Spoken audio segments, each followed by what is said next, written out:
અંકલેશ્વર પાલિકા દ્વારા સ્વચ્છતા પખવાડિયા અંતર્ગત ઘનિષ્ઠ સફાઈ અભિયાન પ્રારંભ કર્યો હતો। પાલિકા દ્વારા શહેરના પ્રવેશ માર્ગો પર બંને તરફ 2 કિલોમીટર સુધી સફાઈ કરાઈ હતી। 1 જૂનથી 15 જૂન ચાલનારા નિર્મળ ગુજરાત સ્વચ્છતા પખવાડિયા અનુલક્ષી સફાઈ શરૂ કરી હતી। નિર્મળ ગુજરાત 2.0 અંતર્ગત નિર્મળ ગુજરાત સ્વચ્છતા પખવાડિયાનો પ્રારંભ અંકલેશ્વર નગરપાલિકા દ્વારા કરવામાં આવ્યો છે। 1 જૂન 2024 થી આગામી 15 જૂન 2024 દરમિયાન શહેર પાલિકા વિસ્તારમાં સ્વચ્છતા ઝુંબેશનો પ્રારંભ કરવામાં આવ્યો છે, જેમાં પ્રથમ એન્ટ્રી પોઈન્ટ પર સફાઈ અભિયાનની શરૂઆત કરવામાં આવી છે।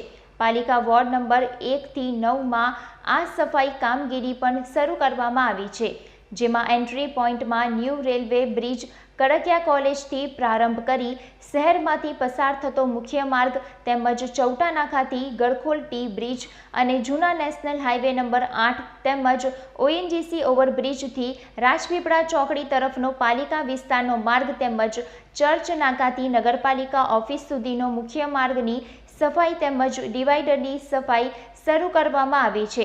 નગરપાલિકા ચીફ ઓફિસર કેશવ કોલડિયાના માર્ગદર્શન હેઠળ તમામ વિભાગને સાંકળી અલગ અલગ ટીમ બનાવી તમામ વોર્ડમાં આ સફાઈ અભિયાનનો પ્રારંભ કરવામાં આવ્યો છે।